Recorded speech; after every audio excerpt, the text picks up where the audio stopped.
Irmã, boa noite. Deus a abençoe. Queria fazer uma pergunta sobre a Bíblia.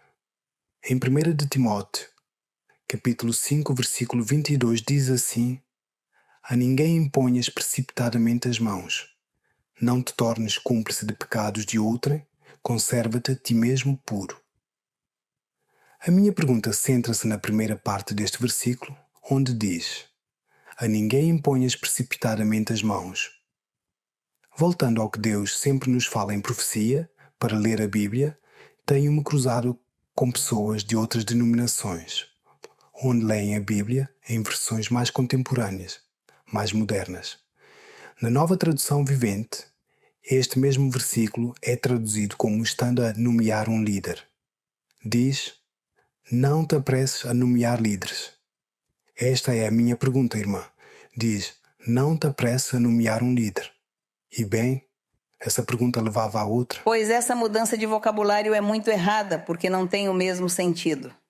Como pode ser igual quando diz: Não imponhas precipitadamente as mãos sobre alguém? Não imponhas precipitadamente as mãos. A Bíblia ensina que há o dom da imposição das mãos e que é necessário impor as mãos. Está em Coríntios. Portanto, existia e tem existido o dom da imposição das mãos para receber bênçãos. E diz: Eles imporão as mãos sobre os doentes e eles serão curados.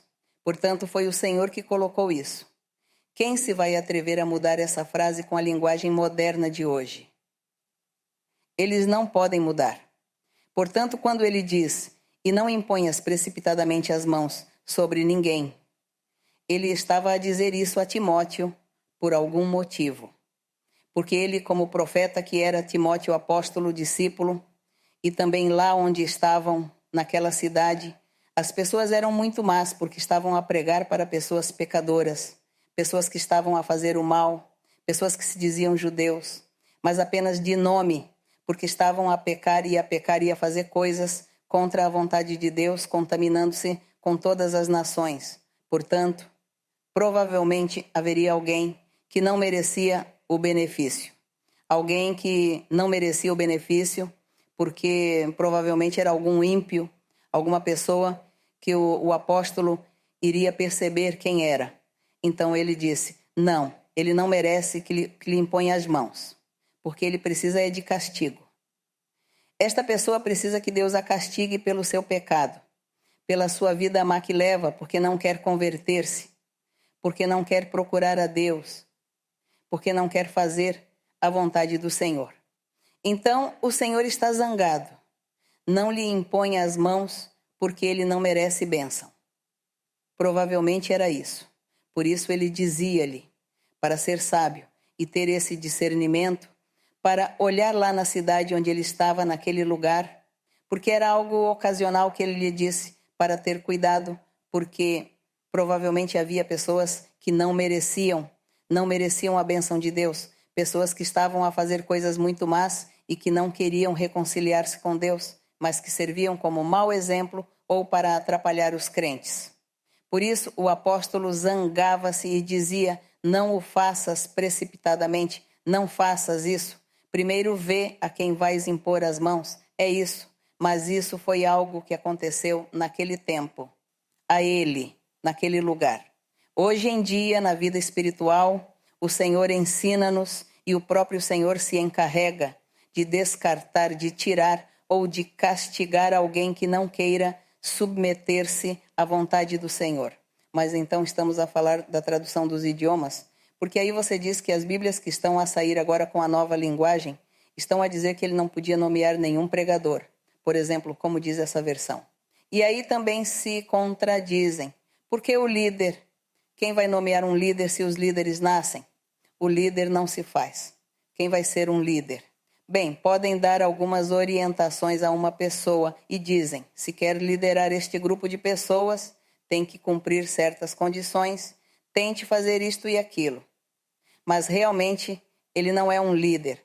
O líder é uma pessoa que nasce com esse dom, com essa dádiva, com essa capacidade. Deus é quem o faz. Ele terá algumas transformações, alguns conselhos, orientações que faça algo, mas quem na Bíblia no Senhor, como vai uma pessoa nomear a outra? Quem vai dizer, seu bem, você é o líder aqui? Se isso é Deus quem faz, Deus é quem nomeia as pessoas e lhes dá os dons. Deus dá os dons às pessoas, às mulheres, aos homens. Ele dá o dom de ser profeta ou ser evangelista ou mestre ou mestra e capacita-o. Portanto, a pessoa surge com esses dons que Deus lhe dá. Mas realmente hoje em dia, em muitas denominações, em muitas igrejas evangélicas, nomeiam as pessoas, dão-lhes títulos. Alguns dizem, você é um apóstolo. E dão-lhe o título de apóstolo, e de apóstolo não tem nada. Porque quem é que dá esse dom de ser apóstolo? É Deus. Mas hoje em dia eles fazem tudo. Dão a um o título de apóstolo, a outro o título de profeta, o outro é o profeta, o outro é o evangelista, o outro é o mestre ou a mestra. E quando vão ver, de Deus não tem nada, nem sabem nada, e não há respaldo, nem apoio de Deus, porque Deus não os colocou, foram os homens que os colocaram. E o que os homens fazem, pois tudo sai mal. Portanto, eles com essa interpretação e esse novo vocabulário dessas frases estão a torcer a mentalidade das pessoas. Irmã, e como é que a pessoa pode sustentar ou argumentar? Simplesmente não use essa Bíblia. Nós devemos usar a nossa Bíblia de sempre, a nossa Bíblia que o Senhor uma vez revelou. Porque o Senhor deu uma vez uma revelação sobre a Bíblia. E ele revelou que era a Reina Valera de 1960. O Senhor deu essa revelação a alguém, a algumas irmãs deu essa revelação, que era necessário usar essa Bíblia. Portanto, nós não vamos começar a comprar as Bíblias modernas deles com essa linguagem que eles inventam, porque eles atrevem-se a mudar a palavra de Deus. E há contradições. Porque se mudam aqui 2 linhas ao capricho do ser humano, tira-se o sentido da frase. E acontece que, como mudou o sentido da frase, um pouco mais atrás ou mais à frente está o mesmo tema, e então vem a contradição e dizem, pois isto contradisse. Porque vejam aqui o que esta frase diz, e esta frase diz aqui que não existe tal coisa, e aqui mais à frente diz que sim existe, e também aqui noutros versos também diz que existe. Então, este verso está a mentir? Isso é o que acontece. Então, eles querem mudar um verso, mas tem que pegar em toda a Bíblia e mudar todas as palavras. Mas vejam como lhes vai sair se lhes sai bem o sentido das frases que vão mudar. É como aqueles que dizem, não é que o Senhor Jesus Cristo não é Deus, porque aqui a Bíblia diz que ele é um homem. Mas se lermos toda a Bíblia, nós vemos como Deus disse que ia enviar o Messias, o Salvador, e com certas características, e isso encontra-se nos profetas e em muitos outros lugares. Então não há maneira de ir mudar a Bíblia, como vou dar-lhe outro sentido? Se eu dou sentido aqui a este verso, como faço para dar sentido a outro, para que fique igualzinho a este? Muito difícil. E o que as pessoas fazem é que acabam por confundir as pessoas, a torcer o caminho das pessoas. E então as pessoas, pois, como às vezes leem por ler, simplesmente porque dizem que é uma história, uma narrativa, e leem e não lhes interessa, não se apercebem. Mas quem quer realmente estudar a palavra de Deus e aprender de Deus, então torce os caminhos do Senhor. Eu não acredito que o Senhor vá, no futuro, permitir que as pessoas sejam tão modernas e que com as linguagens tão super modernas se desviem do verdadeiro sentido da palavra. Eu não acredito que Deus vá permitir isso, porque Deus sempre disse que a sua igreja crescerá, que a palavra de Deus chegará ao fim e que o mundo será evangelizado.